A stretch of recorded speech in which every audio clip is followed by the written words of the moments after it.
Good afternoon. Welcome to the Midday Mull for Tuesday, the 11th of February. Reading through Mark's Gospel with McShane, we read chapter 14, the end of Jesus' life, the Last Supper, prayers in the garden, and his arrest and trial. But just after the Last Supper, he says to the disciples that they're all going to abandon him and run away, but he will meet them in Galilee. Peter insists, even if everybody else does, I'm not going to desert you. I'll be with you. And then verse 30, truly I tell you, Jesus answered, today, yes, tonight, before the rooster crows twice, you yourself will disown me 3 times. But Peter insisted emphatically, even if I have to die with you, I will never disown you. And all the others said the same. So here was Jesus warning them, and they didn't ignore the warning. They couldn't believe the warning because they assumed that they would stick with Jesus. They are invested. This is what they're going to do. And Peter specifically is absolutely clear that he's going to stick with Jesus.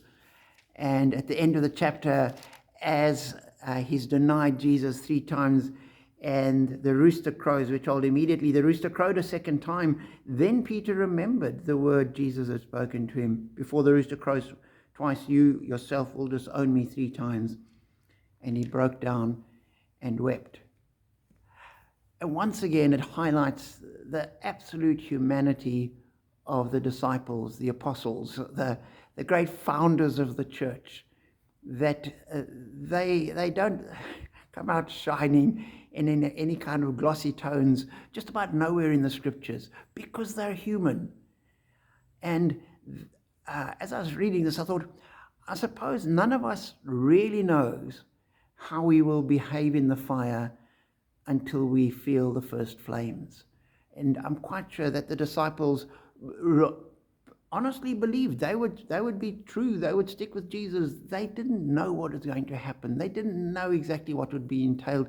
They had no idea how they would respond. And so we've got to pray, Lord, keep us faithful. Help us in our walk. Help us to hold on to you. And the wonderful thing is that even though they denied him and deserted him and left him, he welcomed them back. He knew that they were going to do it, and he didn't write them off.